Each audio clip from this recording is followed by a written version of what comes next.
শুভ সকাল সবাইকে। আশা করি সবাই ভালো আছেন।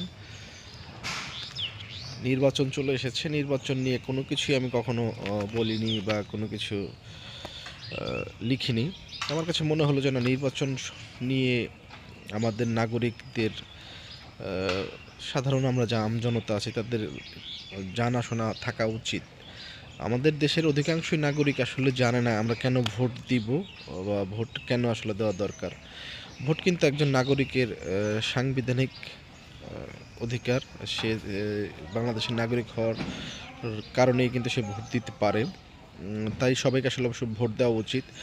ভোটের মাধ্যমেই কিন্তু সে তার শক্তি জানাতে পারে বা তার লক্ষ্য উদ্দেশ্য, সে কেমন ধরনের ব্যক্তিকে দেশ বা রাষ্ট্র চালানোর জন্য বাছাই করে নিতে চায়। সেজন্য সে কিন্তু এই ভোটের মাধ্যমে সে তার প্রতিনিধি বাছাই করতে পারে।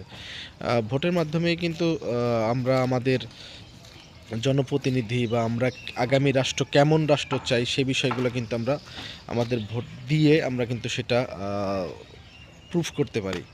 আপনার ভোট কিন্তু অনেক গুরুত্বপূর্ণ। তাই আমি বলবো সবাইকে ভোট কেন্দ্রে যাওয়া উচিত এবং কি ভোট দেওয়া উচিত যার যার যোগ্য ব্যক্তিকে, যার যার এলাকার যোগ্য ব্যক্তিকে।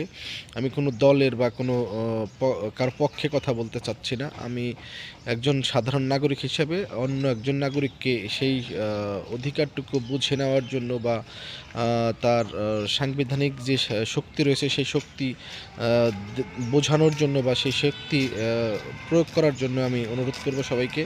সবাই ভোট কেন্দ্রে যাবেন। সবাই যার যার ভোট বুঝে নিবেন এবং দিবেন। ধন্যবাদ।